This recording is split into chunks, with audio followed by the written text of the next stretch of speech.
Alina Rivers had always dreamed of quiet after a decade of city life, blaring horns, tight schedules, and apartment walls so thin she could hear her neighbors sneeze. She finally decided to trade it all in. The move was not impulsive, but it was sudden. Burned out from her high-stress publishing job and fresh off a breakup that had drained the last of her patience, Alina packed her things and drove 3 hours into the countryside. There, nestled between a cluster of whispering trees and a winding dirt path, stood a quaint stone cottage with ivy-covered walls and a creaky wooden fence. It was perfect, peaceful, secluded, and humming with the kind of silence that felt like healing. Within the first week, Alina settled into a routine. She spent her mornings tending to the small garden in the front yard, her afternoons editing manuscripts from her sunlit desk, and her evenings curled up on the couch with a book and tea. Still, the house felt too quiet, sometimes too still. That's when she visited the local shelter and met Max. Max was a 3-year-old German Shepherd mix with deep brown eyes and a calm, attentive demeanor. Unlike the others barking wildly in their kennels, Max sat in the back, alert but quiet, like he'd already seen too much of the world. When Alina knelt to say hello, Max gently nudged her hand with his nose and sat beside her like they'd known each other forever. She didn't hesitate. He was coming home with her. For the first 2 days, everything felt like a dream. Max adjusted well late without fuss, followed Alina from room to room, and explored the backyard with cautious curiosity. He was alert, but never aggressive. Loyal, without being clingy.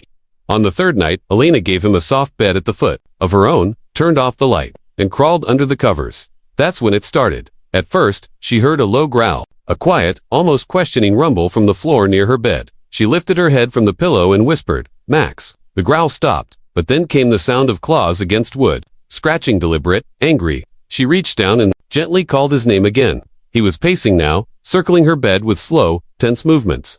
Then, without warning, he lunged at the side of the bed and barked. Loud, sharp, and startling. Alina bolted upright, her heart pounding. "What's gotten into you?" she said, flipping on the light. Max immediately stepped back, his ears dropping. He looked at her, then at the bed, then sat down slowly with his tail curled around his legs. His breathing was heavy, but he no longer looked hostile, just watchful, shaken, but trying to be understanding. Alina led him to the hallway and shut her bedroom door. That night, she slept with the light on. The next day, Max was back to normal. He greeted her with a wagging tail, played fetch in the backyard, and napped by her feet as she edited a novel about a cozy bakery in France. By evening, Alina had convinced herself it was just nerves.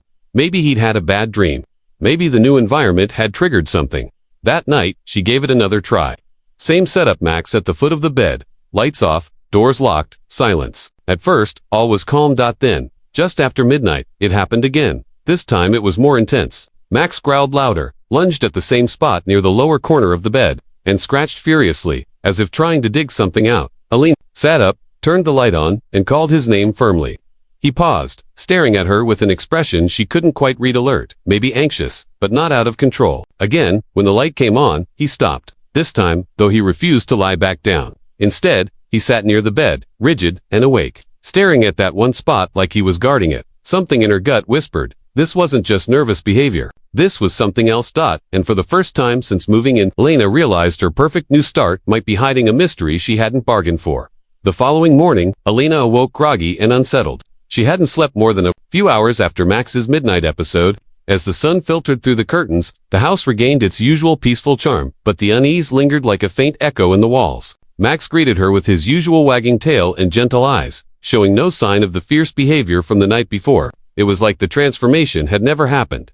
She stood for a long time near the bed, staring at the spot where Max had fixated. The wooden frame was slightly scuffed, and a few claw marks lined the floorboards beneath it. She ran her hand over the side of the mattress, lifting the sheet, then the cover. Nothing seemed out of place. No odd smell. No sounds. Just a perfectly ordinary bed in a perfectly ordinary room. Still, something didn't feel right. Determined to avoid a repeat of the previous night, Alina brought Max's dog bed into the living room that evening and set up a cozy nest near the fireplace. She left the bedroom door closed and fell asleep to the sound of Max's breathing.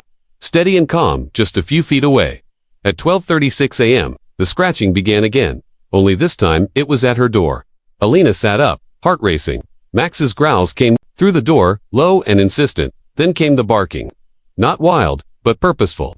Like he was warning her. She opened the door to find Max staring directly past her, his eyes locked once again on the bed, as if it had moved without her noticing. "What are you seeing?" she whispered.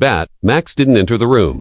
He stood at the threshold, growling, his entire body stiff. Alina reached out to comfort him, but he wouldn't budge. When she stepped back into the bedroom, he barked again, louder this time, his focus never shifting. He wasn't reacting to her. He was reacting to that side of the bed. The pattern continued over the next few nights. No matter where Alina tried to place Max, outside her room, across the hall, or even upstairs, in the guest room, he found his way back and zeroed in on that one spot. The growling would start right after midnight and last until she turned on the light, then he would quiet down, back off, and sit in tense silence, watching. Out of curiosity, Alina tried sleeping in the guest room one night.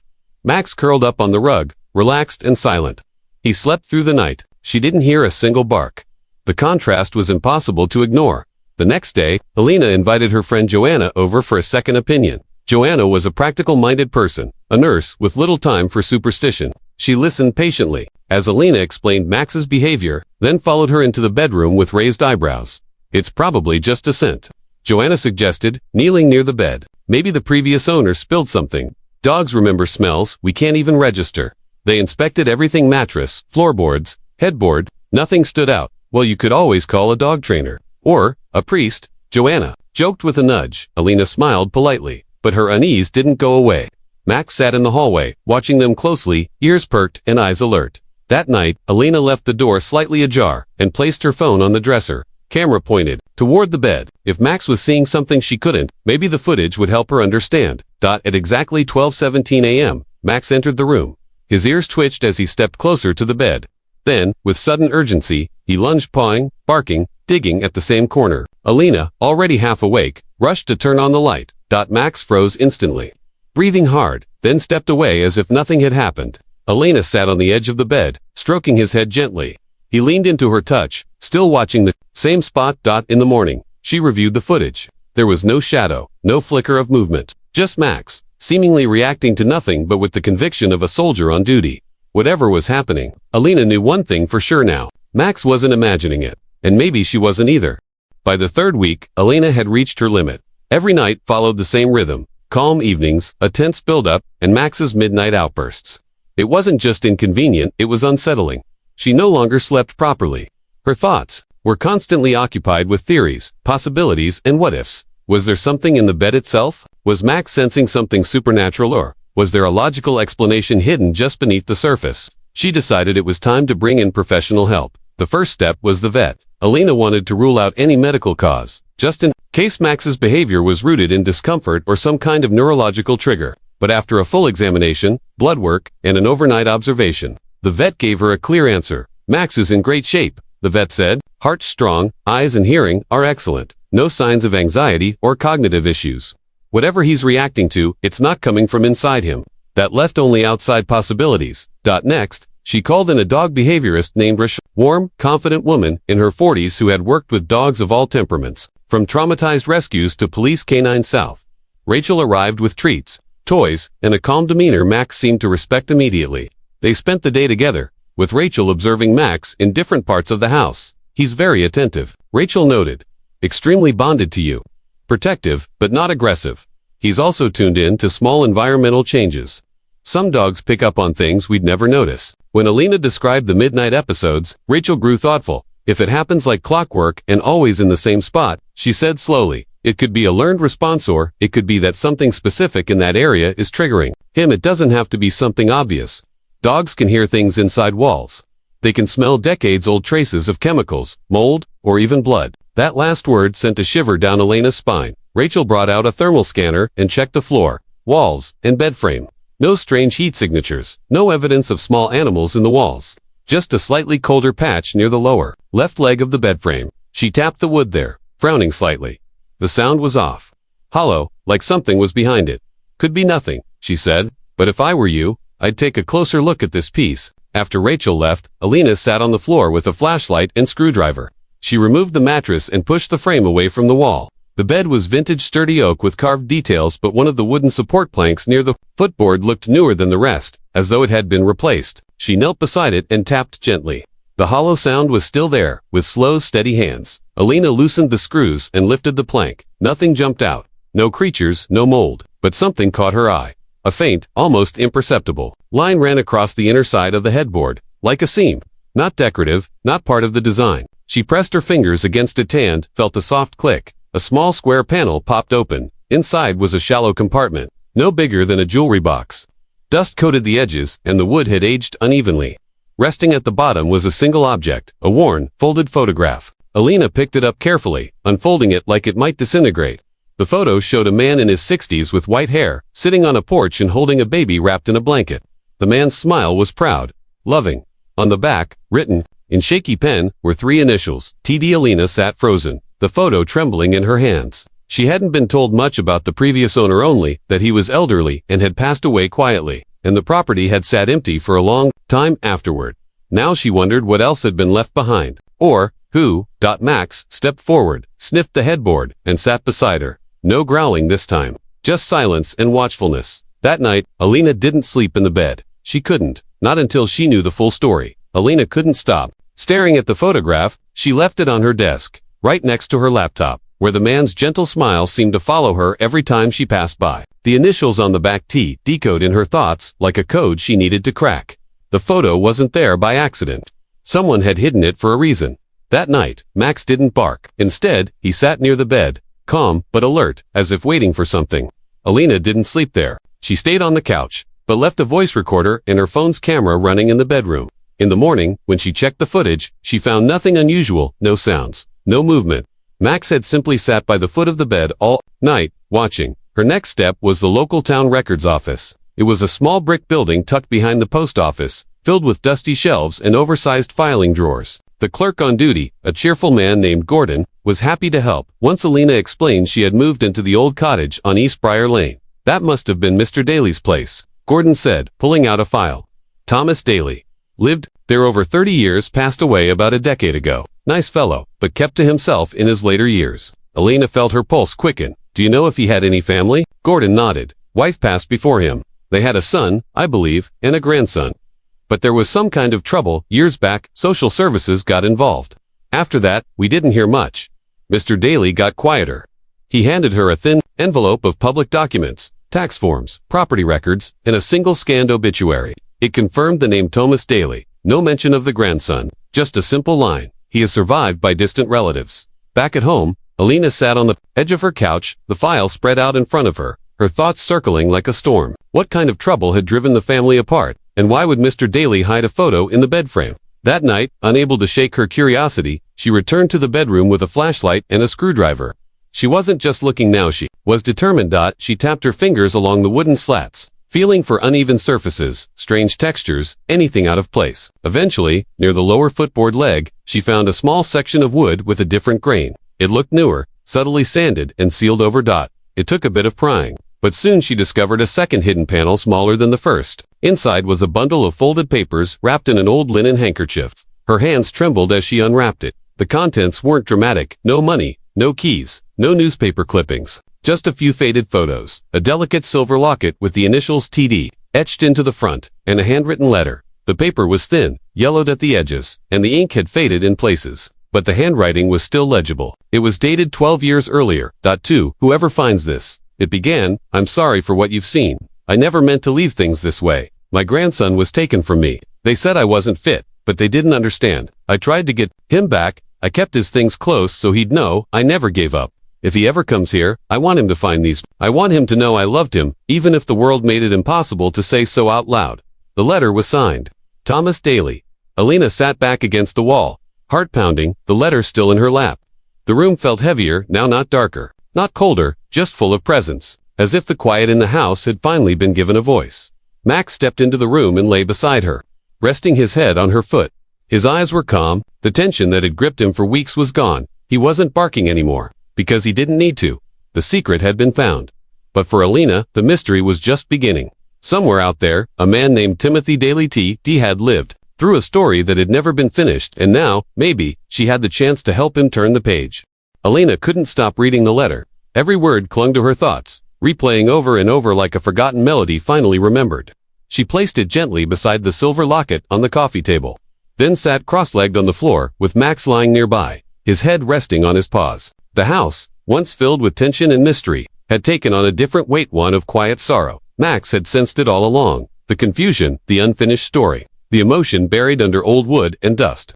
And now, with the secret finally exposed, he had stopped barking. He no longer scratched the bed or growled in the shadows. He simply rested, As if, somehow, he knew the silence was safe again. Alina decided she couldn't let the story end with a letter hidden in a bed frame. She had to know more. Had to find out what happened to Timothy, the boy mentioned with such love and sadness in the letter. There was no surname on the photo, and the letter only referred to him as my grandson. But it was enough to start. She began with what little she had: Thomas Daly's obituary, public records, and the few details she'd gathered from the town clerk. Late that night, she sat at her desk, surrounded by printed papers, a cup of cold tea beside her, as she combed through adoption records, archived social service cases, and newspaper clippings from the year Thomas likely lost custody.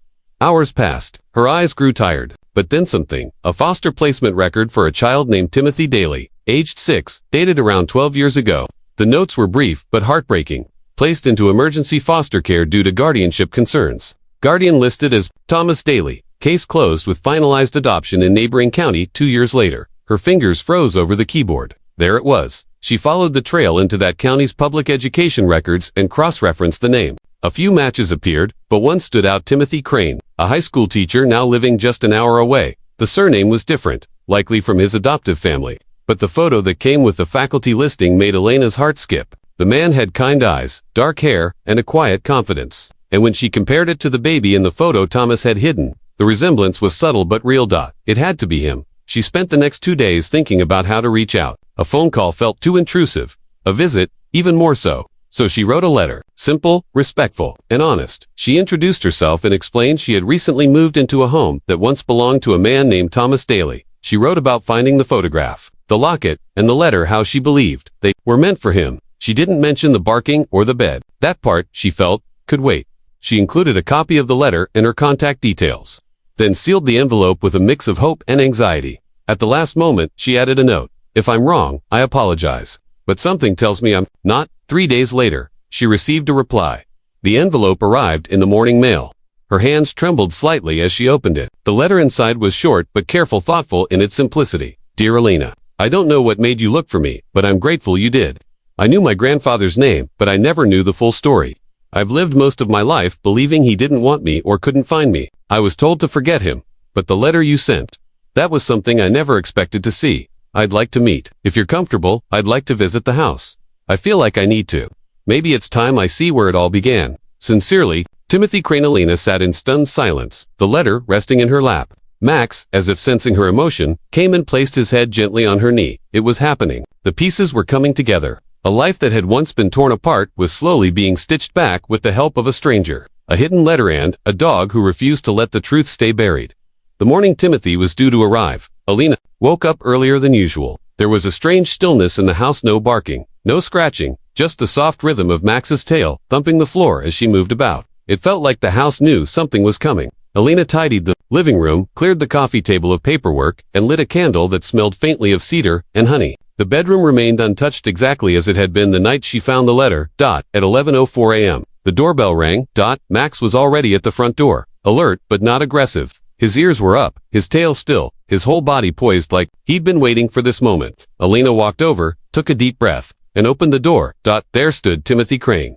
He was taller than she expected, with a calm presence that seemed to fill the doorway without trying. His eyes scanned the room behind her quickly, but they landed on Max almost instantly, and something Alina couldn't describe. It passed between them.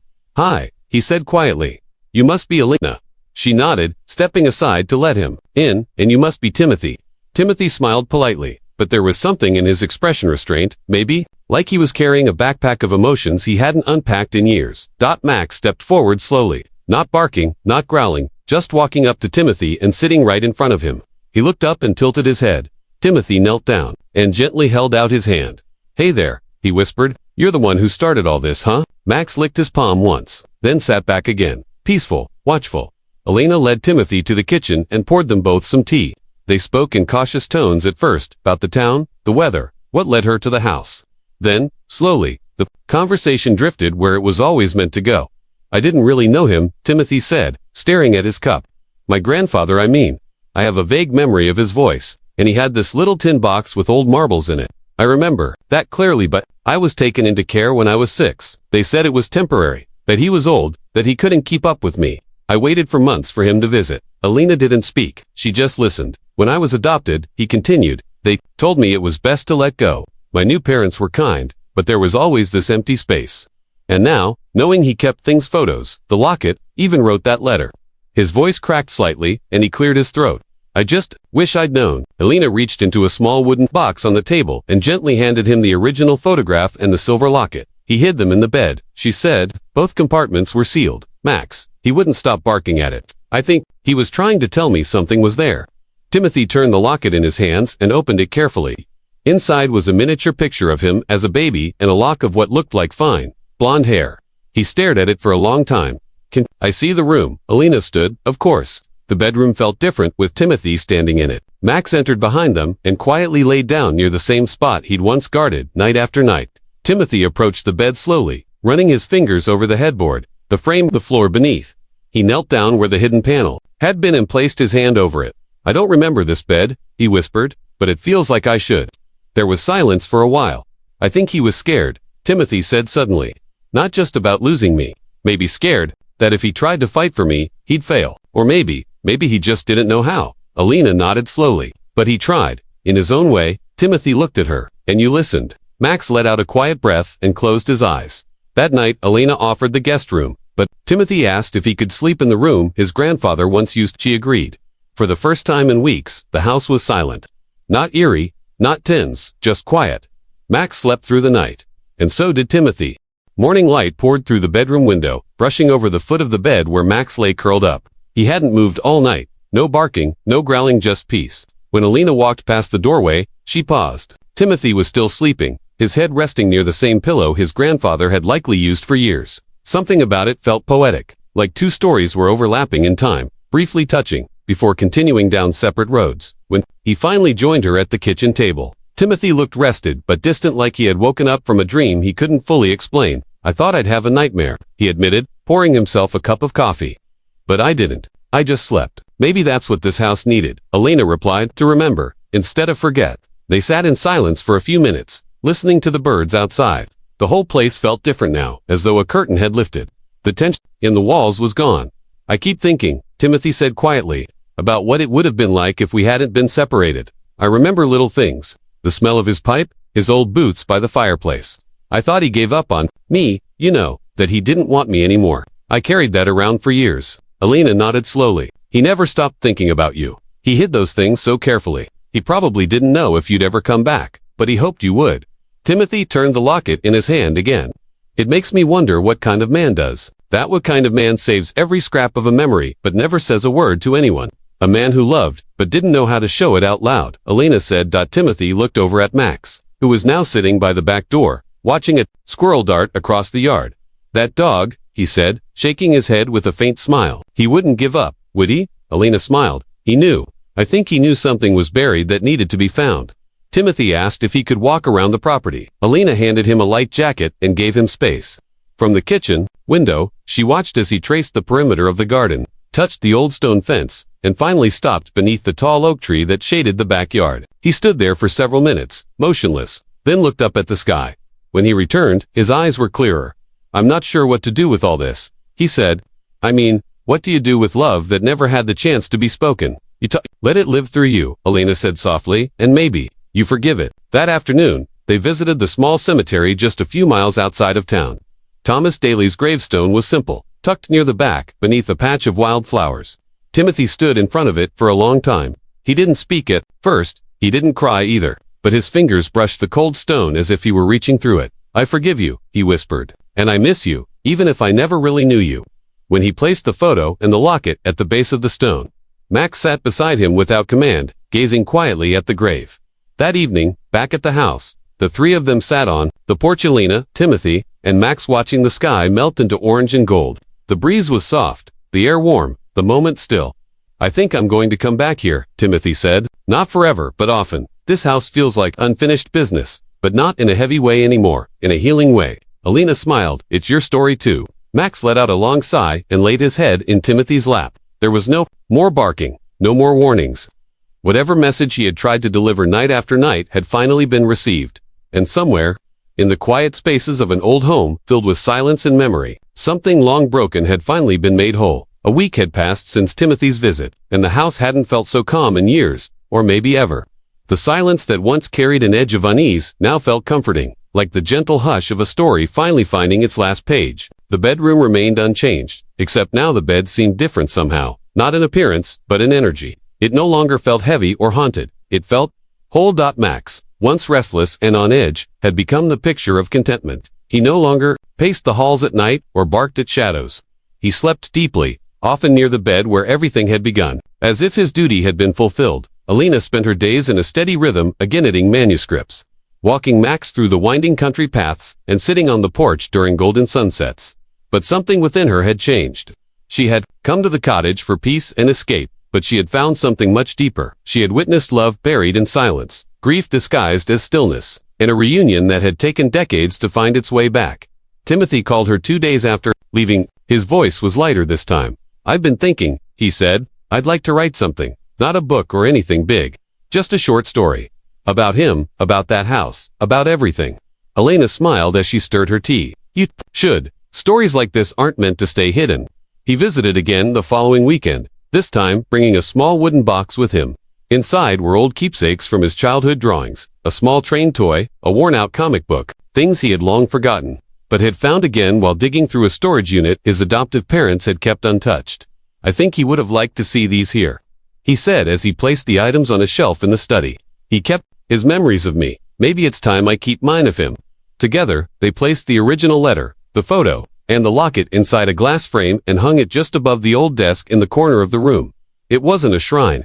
It wasn't meant to be. It was a tribute, a quiet acknowledgement of a bond that time had tried to erase, but love had kept alive. Alina also added something of her own to the bed frame. Carefully, she sealed a small note inside the hidden compartment that had once held the letter. In neat handwriting, she wrote, "Found on the day Max wouldn't stop barking. Hidden by love, discovered by loyalty. May whoever finds this next know that stories live in silence, and dogs know truths that we sometimes forget to see."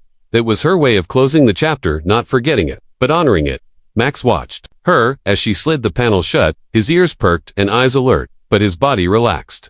She reached down and scratched behind his ears. "You did good, Max," she whispered. "You knew." As summer approached, the cottage grew livelier. Timothy visited often, sometimes staying for a night, other times just for tea and a walk. He brought new stories with him, but never stopped returning to the old one, the one that had brought them together. He even began to foster a dog of his own. Inspired by Max, he joked that no one would ever live up to him, though Max didn't seem to mind. He'd done what he came here to do. One evening, as twilight settled in and the fireflies blinked lazily across the yard, Alina sat on the porch with Max beside her. She looked out over the soft hills, the tall oak tree in the backyard, and the warm light spilling from the bedroom window. The house was no longer a mystery. It was a home. It had once held grief, then silence, and now finally peace. She reached down and rested her hand on Max's back. "You saved a story," she said softly, "and not just his. Mine too." Max closed his eyes, breathing slowly, deeply. Barking, no warnings, just stillness. And in that moment, as the stars appeared one by one, Alina knew that some stories begin with silence. Some with a bark, but the best ones end with truth, healing, and the unwavering loyalty of a good dog.